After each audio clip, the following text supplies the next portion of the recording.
Niel Hiscox with Canadian Auto Dealer here again with Chuck Seguin for our weekly chat. Happy Friday, Chuck. Happy Friday, Neil. Tell me, you're continuing to talk to an awful lot of different dealers. You're hearing a lot of different things in the market. You know, as we're now into, I guess, week 5 of this, there's an awful lot more focus, I find, in my conversations around what the path out looks like. Are you hearing that in your conversations?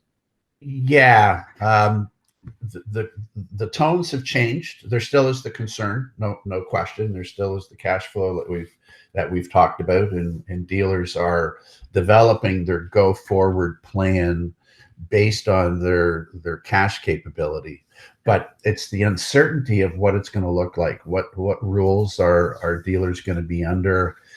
If we're allowed to open our showrooms, and when we're allowed to open our showrooms, what's that going to look like? What type of services can we do face to face? How are we really gonna function going forward? Have we really now crossed the chasm into an online sales world? Is that the way people are going to want to buy? What are customers' fears going to be? How are we going to waylay those fears? How is consumer behavior going to change? A lot of those things are pretty big unknowns with I don't want to say misinformation, but a lot of supposition in terms of direction as to what could happen. And yesterday, the province of Saskatchewan issued their reopening strategy, which is a very detailed, about a 40-page document covering a lot of things in really good detail, good advice to businesses. And I'm wondering if that's going to be a template that we can expect from all the provinces at some point as they release their plans. Take us through some of the things that really struck you from that plan, particularly as it relates to how retail is being handled. Well, we've thought all along that it's not going to be flick the switch and everything goes back to normal, and it's very clear from the Saskatchewan report that it's going to be anything but normal for still quite a while. Remembering that Saskatchewan is one of our smaller provinces and really didn't have a significant amount of COVID, and they were able to control it. The level of guidance to businesses is really quite extensive. So we're going to, if we use the Saskatchewan as a model, we're still going to be under a social distancing type of framework for many months, if not longer. We're going to have restrictions on how many people can enter our businesses. There may be some restrictions on hours. A number of different things are covered in that particular document. Dealerships that I can see have not been specifically mentioned, so you've got to look at sort of general retail. And there's a number of things in general retail in terms of sanitization and touching of things and sanitizing surfaces and all sorts of different guidelines that are going to add some cost. They're going to add some different types of HR capability, and they're also going to slow down operations. No longer are you going to have a rush of a number of people in the showroom. The showroom is going to be controlled with the number of people. And the Saskatchewan government is really advocating the continuing of online retail sales, curbside delivery, that sort of thing. That's going to continue for quite a while. So we may be in the process of crossing the chasm, so to speak, into a much more dependent retail model on online, offline, online, to really drive that forward. We've been playing with that for a long time, and the experience has been intermittent, dealer to dealer. But I think now the methodology is proven that it works, that consumers are out there. that they do want online access. Their vehicle searches are still very, very high during the time that people are staying home. Sales are taking place on an online basis. Regulators have now started loosening some of their signage rules so that electronic signatures can now be taken. So a lot of the things that were hindering our growth or the adoption of this are now going by the wayside. And I think reading the Saskatchewan document, and if that's adopted in provinces right across Canada or something similar, online is still going to be very, very important. And in the dealership world, it's going to be a new way of doing sales. We may very well see excuse me, showrooms used for different things other than exhibiting cars. With the fact that we have to maintain social distancing, boardrooms and whatever are not going to be acceptable for team meetings. So those may take place in an expanded showroom type of environment. It could, who knows what's going to happen, but clearly the rules that we've been operating under are going to continue for quite a period of time. I want to touch on a few different things coming out of that. One is this whole idea of densification, or more appropriately moving forward, de-densification. So you think about, restaurants are talking about, being able to reopen, but with 50% of the capacity they had before, because you can't have as dense a group of customers inside. And, you've got airlines wrestling with this idea of not selling a middle seat to try to reduce the density. For some businesses, particularly airlines and restaurants, that's an incredible challenge, because if you've got a relatively thin margin business and you have to reduce your capacity, that doesn't look great. Is it fair to say in some ways the size of a dealership footprint actually positions dealers well to de-densify and still be able to provide a good on-site retail experience? Oh, I think so. I facilities by and large are big. Certainly, there's a number of very small facilities out there in smaller towns that may have a little bit more difficulty. But I think dealership facilities, a rethink of how they're being used. So you think about customer waiting areas. You think about the showroom that's going to have 8 cars, 10 cars, 6 cars, whatever.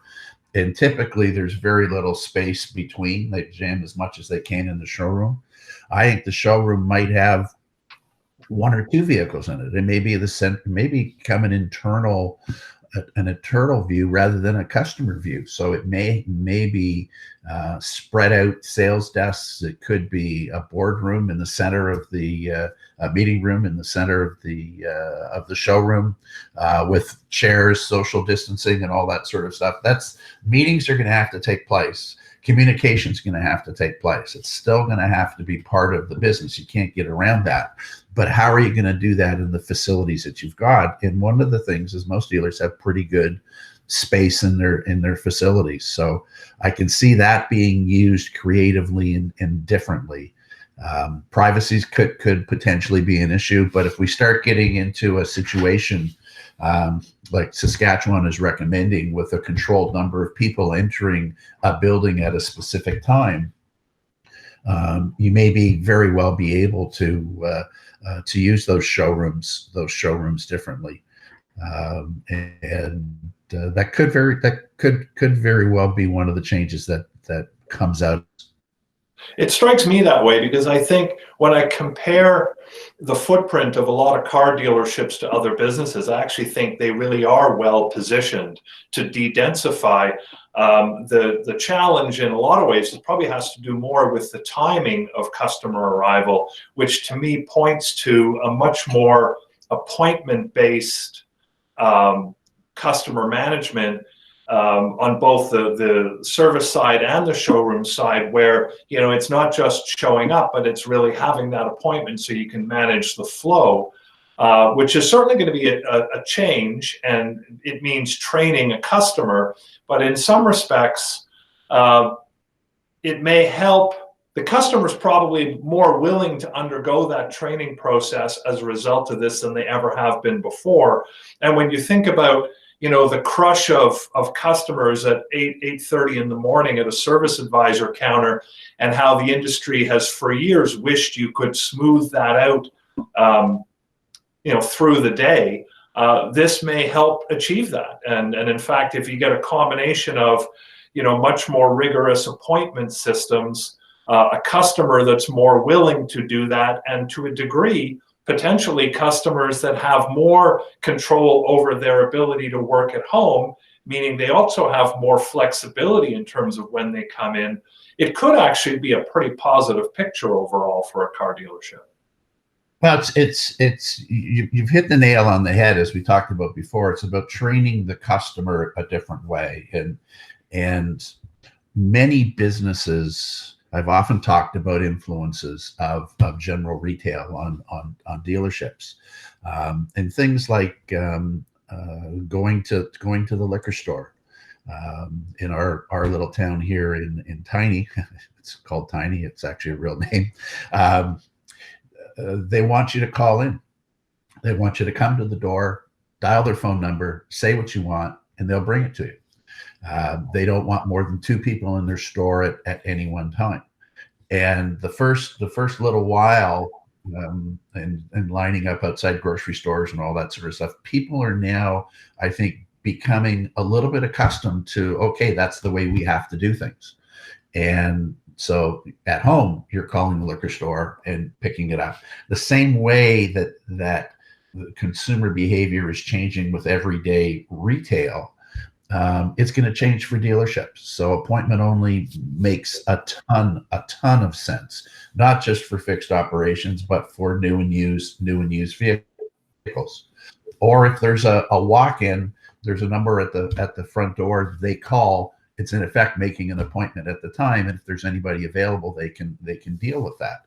So I think the communication, the barrier of person to person, is changing, and I think that the trust bond with our business, with the dealership business, is that we have to really respect that many customers are nervous about physical distancing, and we have to play to that, to demonstrate to them that we're prepared to respect that, and change the way that we do things. So I think it's going to have a pretty big impact.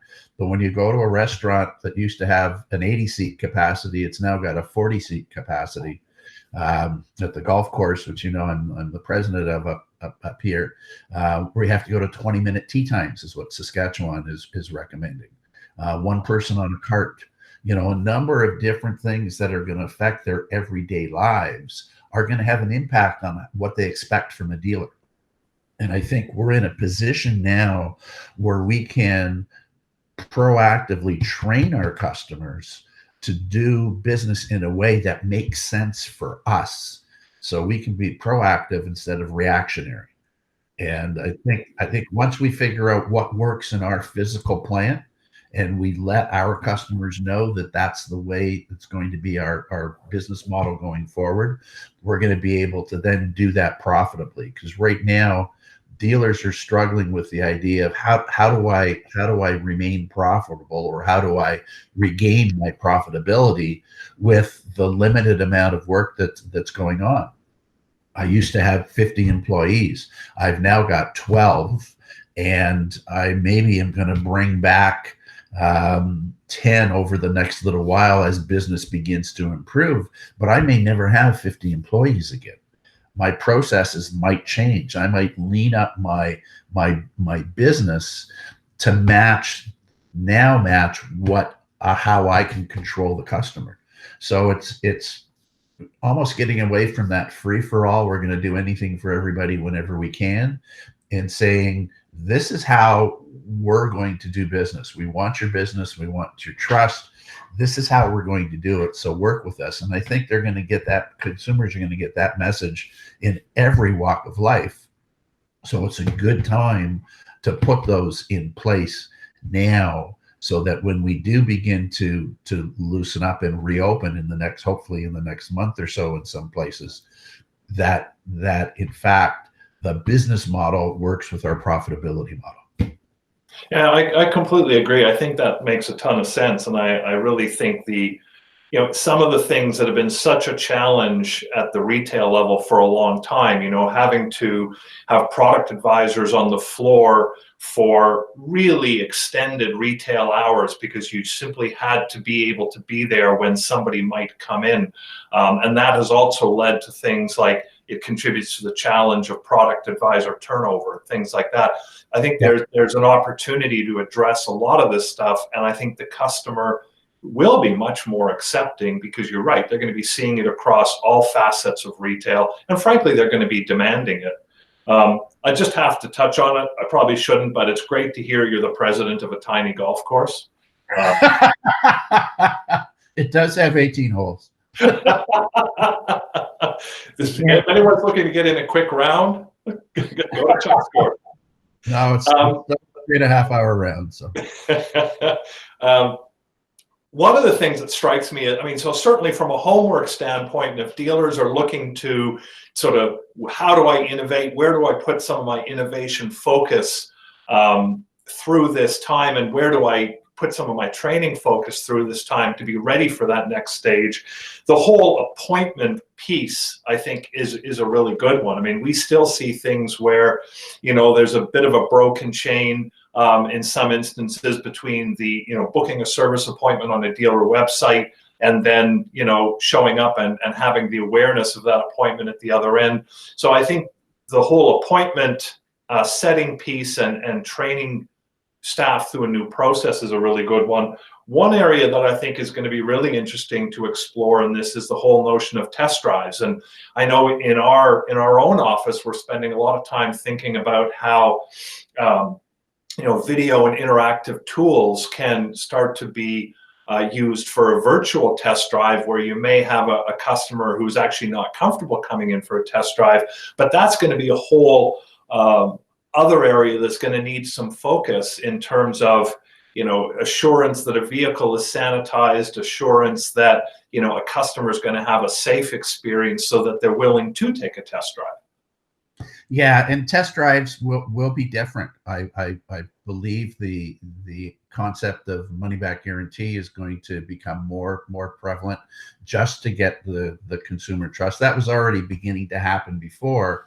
as vehicles become more technological, and a 15 or 20 minute test drive really doesn't allow the consumer to really test that properly. So I think we're going to see the money back guarantee idea or the extended test drive, 3-4 days, 500 kilometers type thing. But the whole test drive, the delivery, the vehicle walk around, I think the vehicle walk around and the delivery are perfect things that can be videoed, and you can build a one-on-one relationship. So imagine I call up, you're my sales guy, and it's Niel Hiscox Automotive, and I say, okay, Niel, I'm interested in vehicle ABC, and I'd like to somehow get to know a little bit more about that vehicle from your perspective. What have you got on the lot? And how am I, how are we going to do this test drive thing? So you say, okay, Chuck, that's great. What I'm going to do is I'm going to flip you a video. We've got a blue one of those out in the lot. I'm going to do a little bit of a walk around so that you can get comfortable with that vehicle right now. And I'm going to flip that to you in the next 20 minutes, half an hour. If you're interested in that car, you can come. I'll have it ready, sanitized for you. You can pick it up. You can take it for a couple of days. And we can do an online purchase transaction if that's what we decide to do. And then once you take delivery of the vehicle, we actually have a very robust video that we will send to you, or that's on our website, that explains all of the features and how they work. So how you pair your phone, all the stuff that we used to do face to face. We've done that online. So there's a minimal amount of contact that you're going to have with us physically, but we're going to be giving you a lot more and a lot better information that you can actually do at your own pace at home.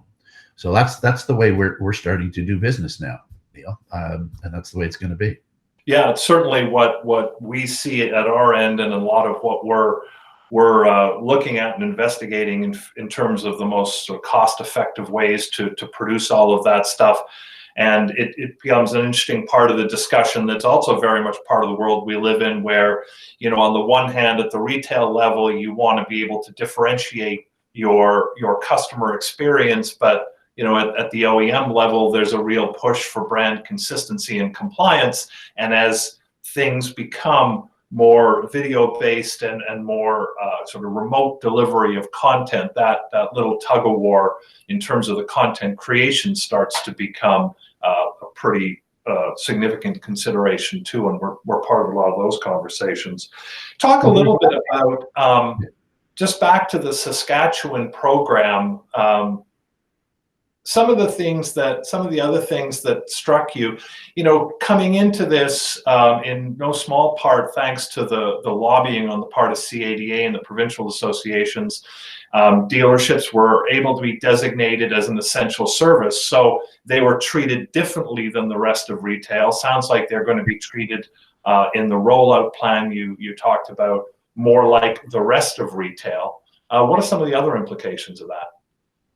Well, you certainly, the CADA, all the different provincial associations have done a remarkable job keeping their members informed, lobbying with their various governments, making sure they understand that the governments understand how critical dealerships are. Certain provinces have been more aggressive towards dealers than others, but there is a whole change that has taken place.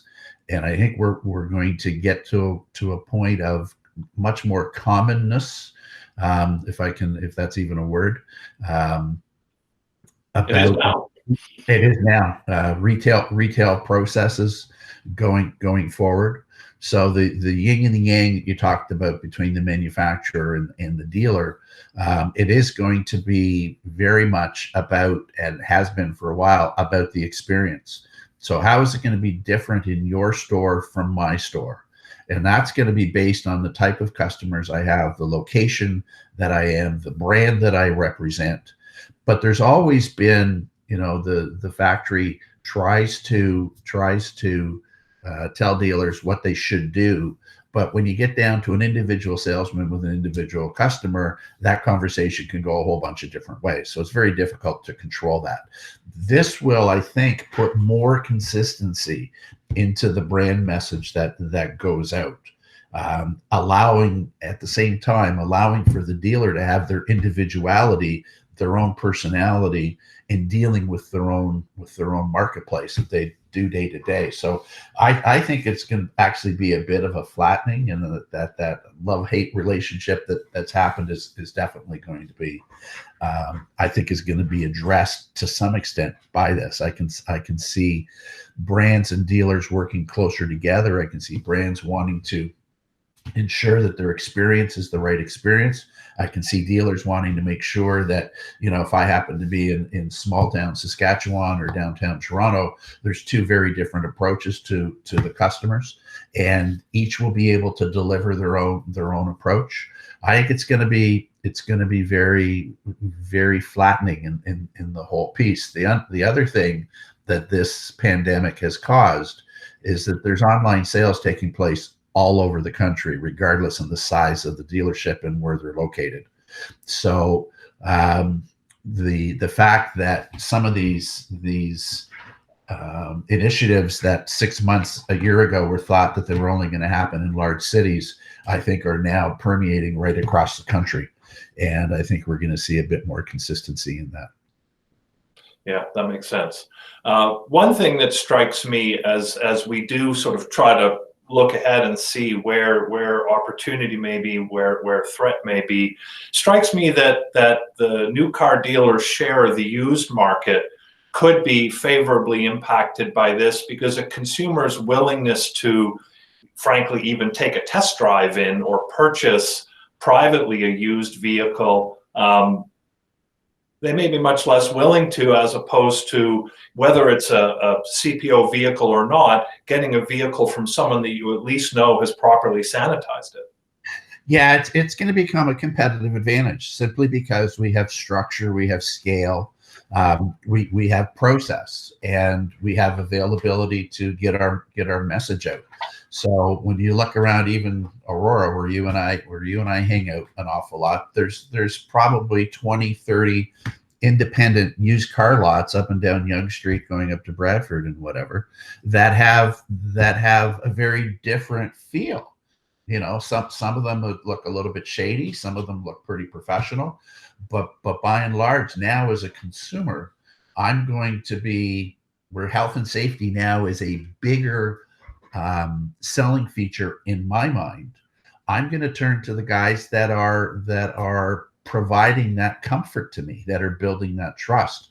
And I think there's a good window of opportunity now for the industry to really position themselves as the credible safety solution for vehicles, not just for cars, but for purchasing vehicles, for servicing vehicles, and all that sort of stuff.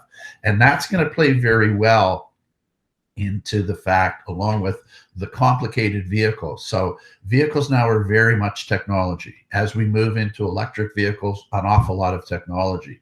People are not viewing them as simpler, they're viewing them as more complicated. So this would just be another reason, and a very important reason, to get your vehicle purchased and serviced at a franchised car dealer as opposed to an independent. Yeah, I completely agree, but it also means that dealers are going to need to become very adept and forward in marketing process. Why they are that better choice from a health and safety standpoint. So, you know, where the industry's always been very good at selling and marketing vehicles and marketing offers, now they've got to develop the skill at marketing process. No question. So every website in Canada at a dealership should have a whole safety protocol. That's a minimum requirement today. If I go to a website, I'm looking for a vehicle, and I don't see anything about how that dealership operates, that's going to be a negative. So there's going to be a competitive differentiation in that particular area. So we're not just going to be selling the discounted monthly payment that the factory has. We're actually going to be selling the fact that we're different from anybody else who sells vehicles, and we're different from any other type of retailer. And we're here to provide the service to you, but we're also here to protect. And if we can adopt that type of scenario, I think we can elevate the position of dealerships in the consumer's minds, both from a retail and a fixed operation standpoint. Yeah, I agree. I think there's actually some opportunity in here that hasn't been around for a long time, if ever. And while it may take maybe a prolonged path to see it realized in volume, I think there really is some positives that's going to come out of this. And if we get consistency across the industry, across brands, I think we're going to see some higher adoption rates. But we need to almost do this together from an industry perspective.